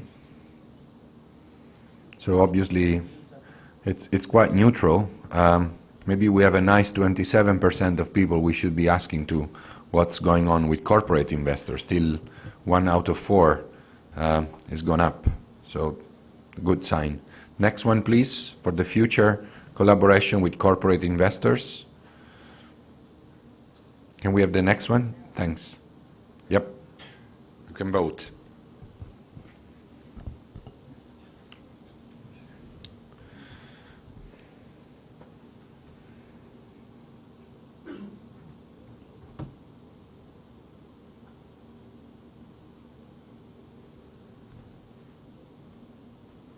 Okay. So this is quite a change.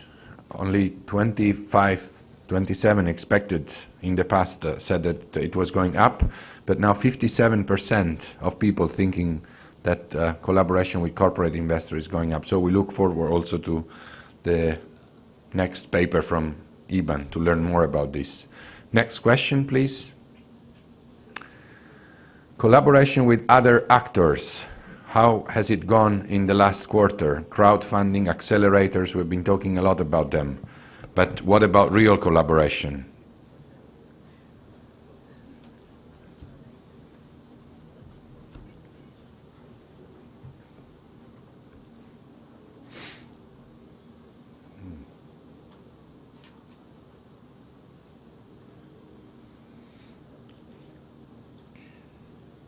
Okay. So it looks like close to 50%, 46% is saying that this is going up. So definitely this is something we need to take care of. And 41% is neutral, so only for 14% this is going down. When you look into the future, next question please, what do you think? What do you think it will happen?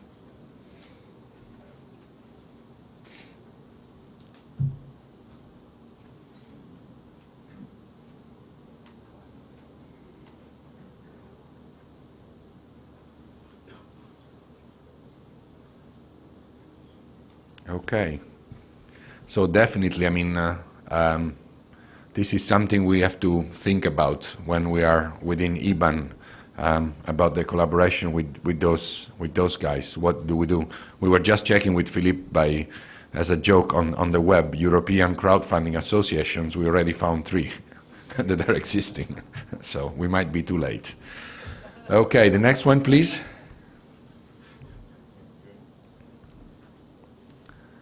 Cross-border investments. What is it happening? Is this going, or what happened, sorry, the last quarter? Investing with people in other countries.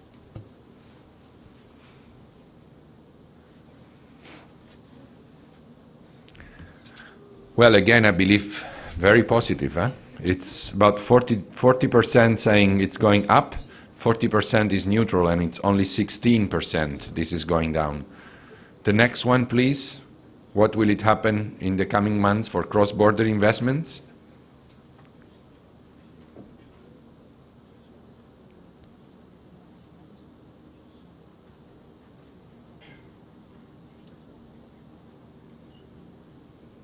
Okay.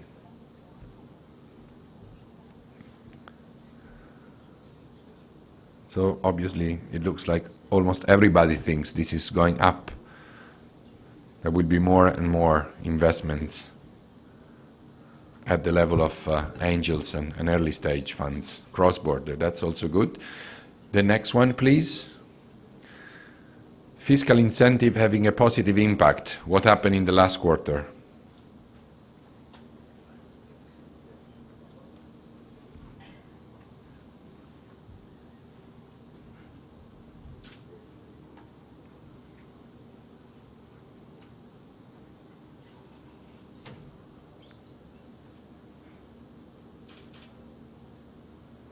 Okay. So, yeah, possibly this is the one in which we have a reduction. What happened so far? Let's see what happens in the future. What do you think? The next one, please.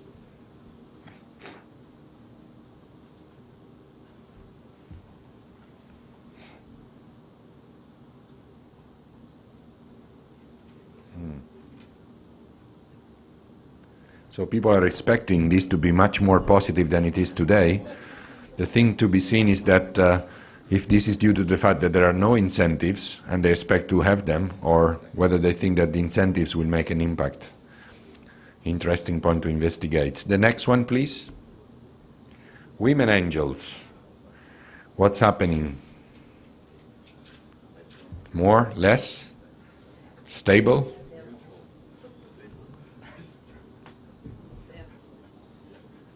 Come on, be optimistic.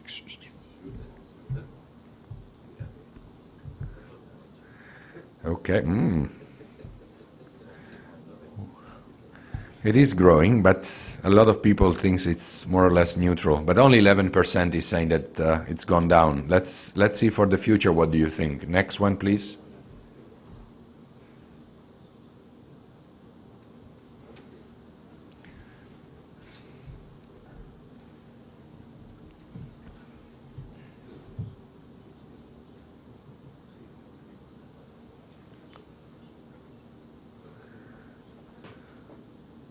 Okay, so similar to what has happened so far, perhaps a bit more people are saying that it will go down.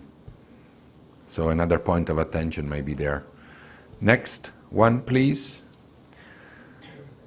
Business angel joining business angel networks. Are there people joining your network in the first quarter? What it was like?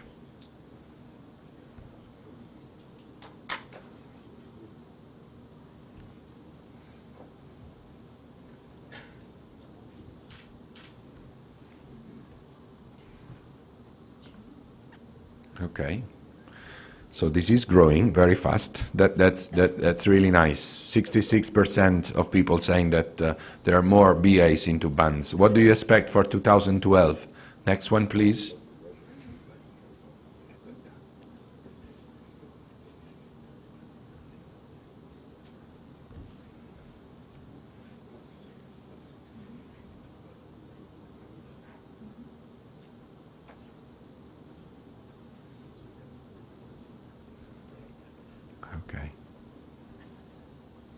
Okay, so definitely extremely positive. 86% expect more business angels joining networks. Do we have a next one? No, that's finished. So thank you very much.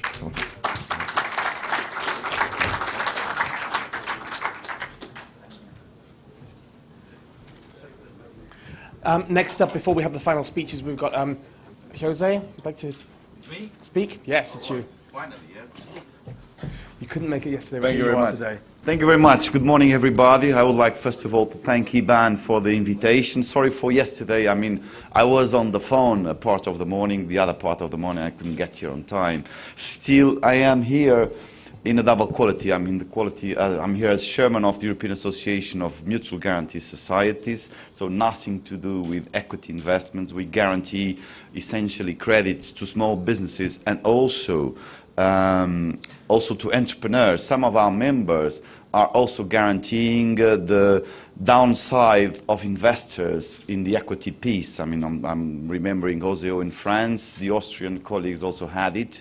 And even myself in my guarantee scheme, I'm launching it. And this is the first piece. So again, I thought I had a presentation, but I was told that, Paolo, but it's no longer there. All right, so I'll be even faster. This is the first note. At the same time, I am also a small business angel in my country.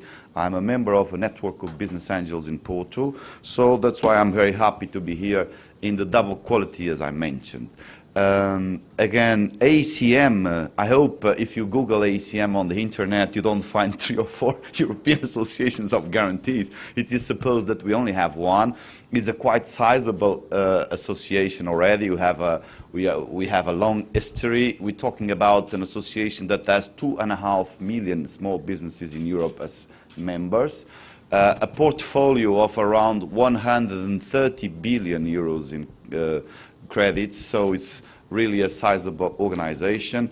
And our members guarantee almost 10% of the European SMEs. So we are normally, and some of the friends here know it, we are normally a good, an important partner of the European Union and particularly of the European Commission while designing policies to help SMEs getting access to credit financing. So because of that, I am very happy for being here and to be here, and particularly to Paolo, that is a close friend of mine for many years now, so much before the Business Angels networks, and Francisco and Ricardo. Of course, congratulations, Paolo, and of course, ACM is looking forward to work closely with IBAN in the near future, because I think we can really do something together. So let's go for it.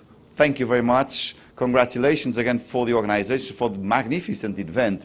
I would like particularly to thank the Russian colleagues and friends because they did a great job. I think this is very well organized. I mean, I'm used to come here. Thank you so much again, okay? Thank you.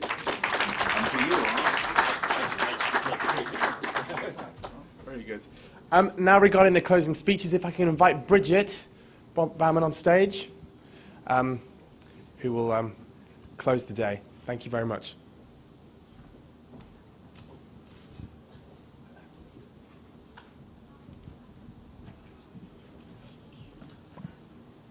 So it is that time to say goodbye.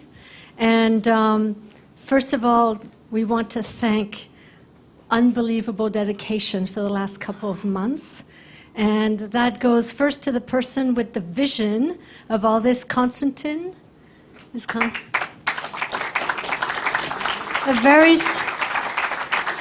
Like all entrepreneurs, you said it shall be. A lot of people were skeptical, but you made it happen. So very small token of appreciation. Thank you very, very much.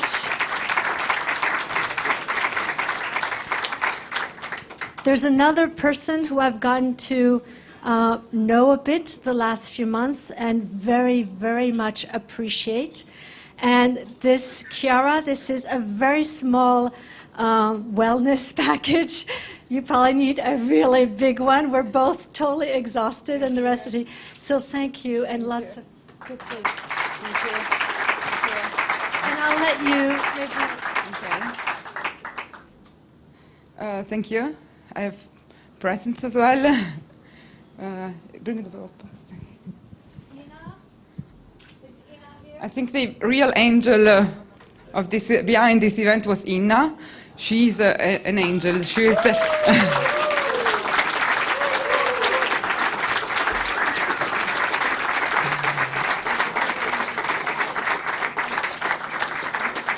this for you? No, 3 times in Russia. She was really amazing. Always calm, relaxed. When we were all stressed, she was always there to help. And then I have 2 more boxes. Can you bring the red ones? Thank you. Opla. And actually, they didn't know, but they bought them. But one is for you. Thank you. Thank you for everything.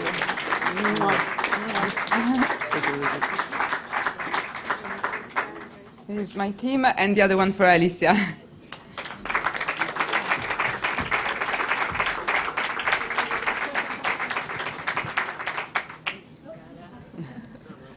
Thank you. Thank you. And I also would like to give another symbolic one to Inna for her team as well.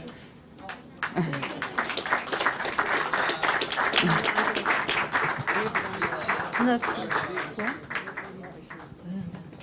yeah, so you can share it with all the, we're sure there's lots of people behind the scenes. Thank you.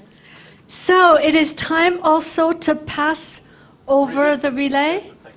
Ah, what? Just a second, we've got a few presents for the IBAN team. It's been, they always come This together. is Christmas time. Yeah, kind of. Okay. It's been hard work, a really hard job.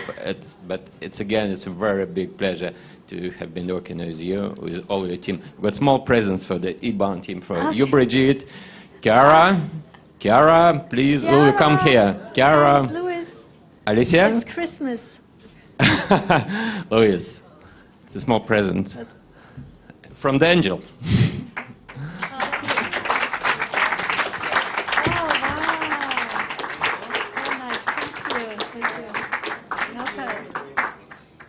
Any more? Any more gift exchange?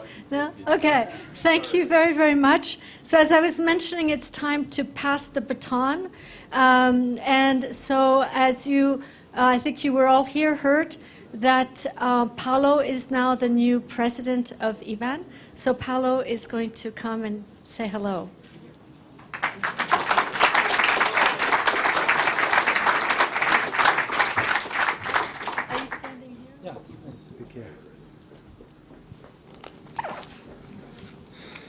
So now everybody's looking to have lunch, and now comes a guy to do some words. I'll be very quick. So first I would like to say to IBAN members that I'm very honored with the vote of confidence that they gave to me for these next 2 years.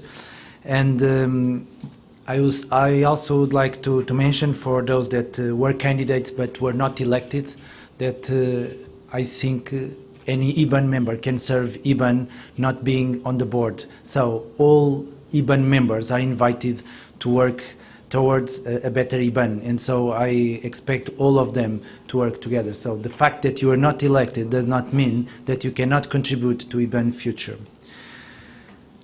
My third word is to thank the board members that are not continuing in IBAN board. And special thanks for Brigitte and the executive committee.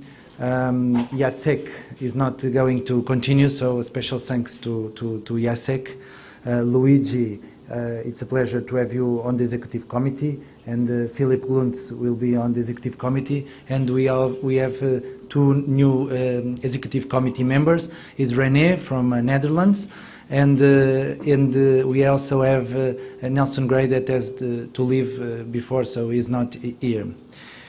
We had just a board meeting some minutes ago, and the board meeting, just with one point, decided to attribute unanimously the title of Emeritus President of IBAN to Brigitte. So I would like to ask a round of applause.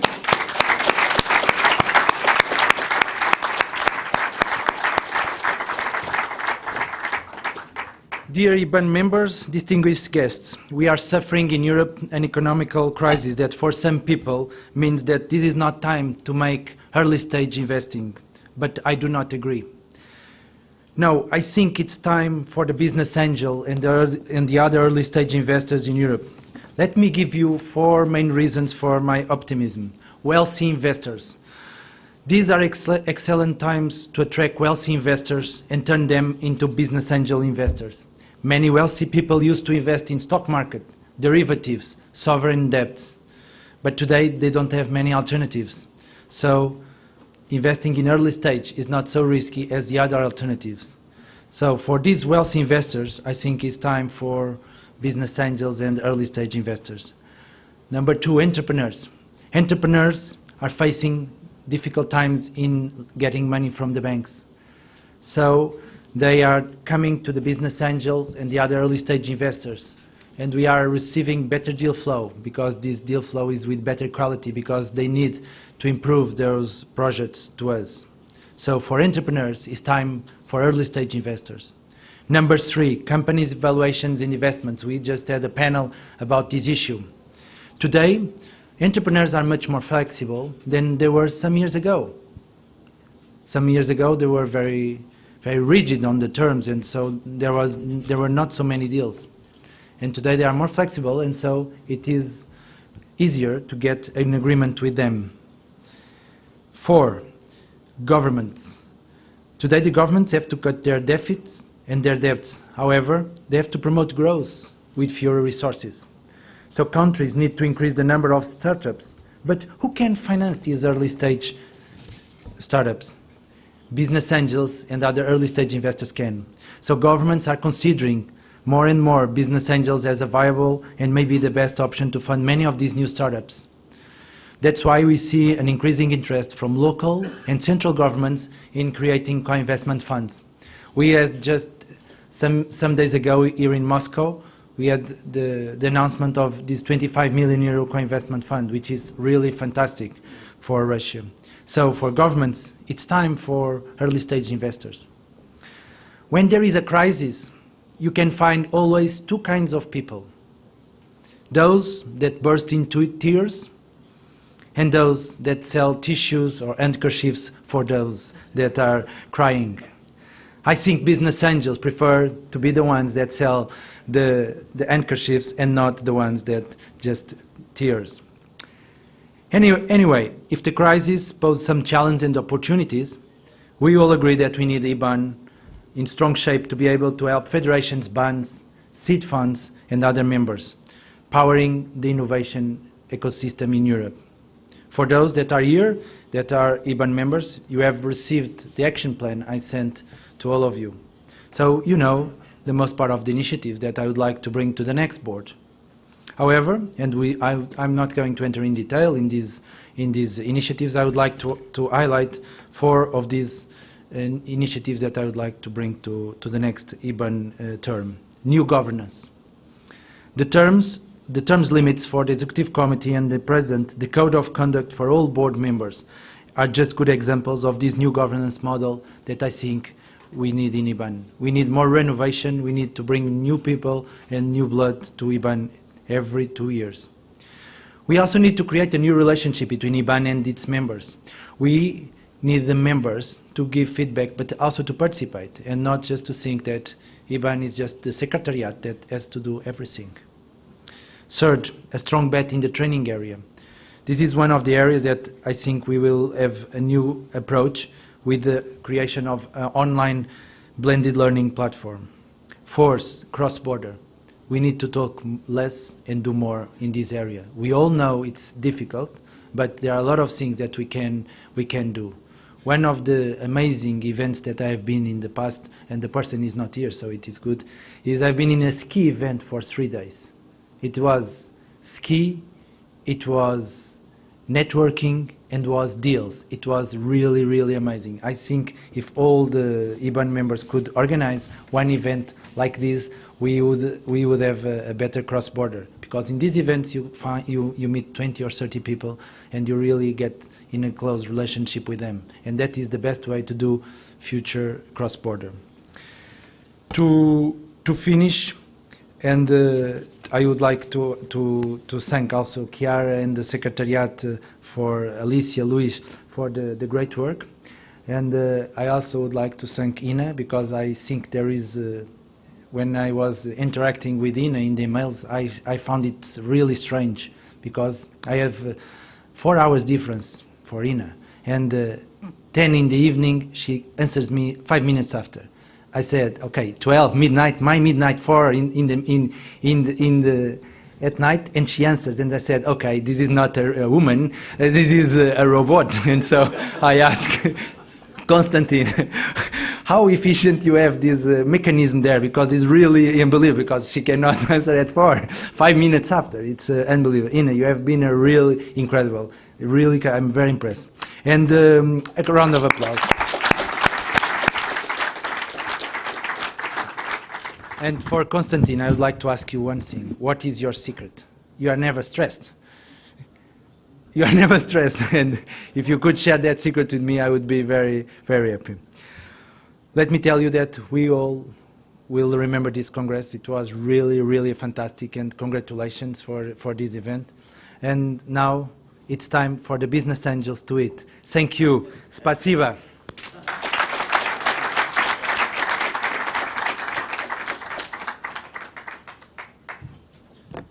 Dear colleagues, we've had a good time, hard time, but the hardest time we had the girls that we never met. Actually, we did sleep not a lot, but these girls, they didn't sleep at all over the last few days. Elena, please stand up. And she's only one of the 3 who made it happen by their hands. Very, very big applause. Thank you very much. Thank you.